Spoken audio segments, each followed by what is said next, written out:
This is Ed from theoverlanded.com. Today I want to show you a video of how I replaced my front axles on my 98 4Runner, my 3rd-gen 4Runner. Now this project has been a long time coming. I've been putting it off for a while. I've had a torn boot on the passenger side of the passenger side axle. It probably has 3,000 miles on it. Since I've noticed the tear. Haven't heard any clunking or issues with it, but when I took it in to get an inspection from the state of Pennsylvania, which is required every year, they did tell me that I was going to fail inspection, so something I needed to take care of. It's never been a hard job. I've had this vehicle for 20 years. I've never done this myself because it's been my daily driver, and I didn't want to be without a vehicle for a long time in case something went wrong. And inevitably, something always goes wrong, and that's what I wanted to show you today. This is not a how-to video to actually do the job. It's just to give you an overview of some of the snafus I ran into. There's a million videos out there, and I'll link to some below that provide great how-to and walkthroughs on how to replace the front axles on your 3rd-gen 4Runner. But I just wanted to highlight some of the gotchas that I ran into. What I did was I went ahead and replaced my axles. I purchased some Toyota remanufactured, genuine Toyota remanufactured axles from CVJ Axles, and I'll put a link down below. Now these are, again, Toyota iron. They're remanufactured with upgraded boots that will hopefully better withstand the angles that you run into with a lifted truck. So I have a 3-inch lift on my truck, and it puts a lot of stress on the axles, and the ribs of the boots rub together, and that's where we see the boots failing over time. So hopefully these updated boots will be a little more tough and heavy duty, and these boots will last for a long time. So let me show you the video. Here I am under the passenger side front tire, and there's a good look at that torn boot on the CV axle right there. And you see even down toward the tire how those the ribs, I guess, the ribs for the boot are actually rubbing together, causing some friction. It's probably going to tear that boot. There's actually already some abrasion on that outer boot next to the hub there. So it's just a matter of time before that one's going to start leaking. Actually, it looks like it already is, but it's a matter of time before it starts spraying grease and really making a mess of things and then failing altogether. So anyway, I'm going to take off the skid plates and drain the differential and get started. Now, both of these axles are not OEM, Toyota OEM axles.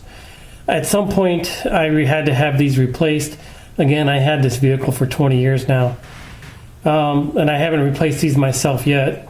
So I probably had them replaced at the dealer when the boots were leaking, and they put in non-OEM axles for whatever reason. I guess they're cheaper.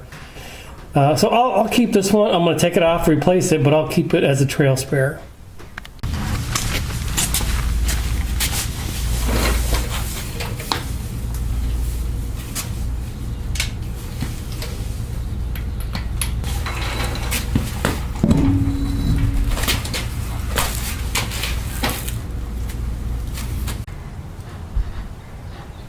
Well, this is definitely throwing a wrench, so to say, in my plans for taking out the CV axles today.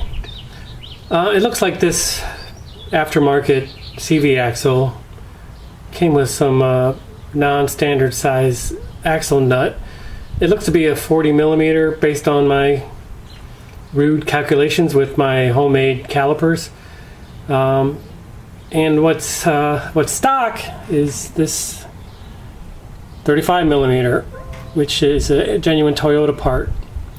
I don't have a 40 millimeter socket. Nobody around has a 40 millimeter socket. It is, we're still in lockdown here in Pennsylvania, so Parts are kind of hard to come by, so I just ordered one off Amazon. So looks like my project's going to be on hold for a couple more days. Okay, we're back at it after a few days. Before I pulled the trigger on the Amazon order, I checked the local parts store and they did have a 38 and a 39 millimeter. I tried both of those. Neither of them worked. Ended up buying a 40 and a 41 from Amazon just to make sure I had what I needed. The 41 is what it took, and I zipped them off with my impact driver. Okay, next you're going to see me trying to get the fill and drain plug off the differential. These things were on so tight, I ended up having to use a breaker bar. I was so worried about stripping the plugs, but I got them off.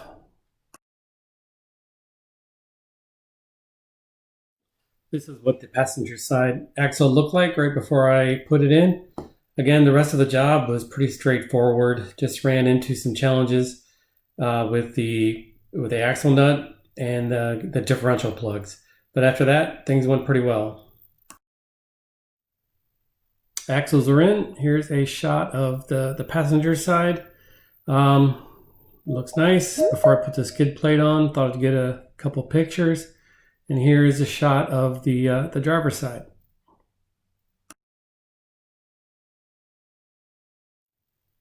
Here are the old axles. Again, I'll dispose of the one with the torn boot. The other I'll keep around and use it as a trail spare. So all in all, the job wasn't all that tough. Just had to overcome a couple challenges, such as the oversized axle nut, such as the over-tightened drain plugs.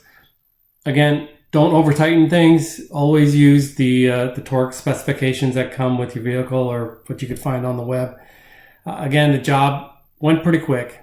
And thanks to resources that are available on YouTube, like Timmy the Toolman, who does a lot of great things with 3rd-Gen 4Runners.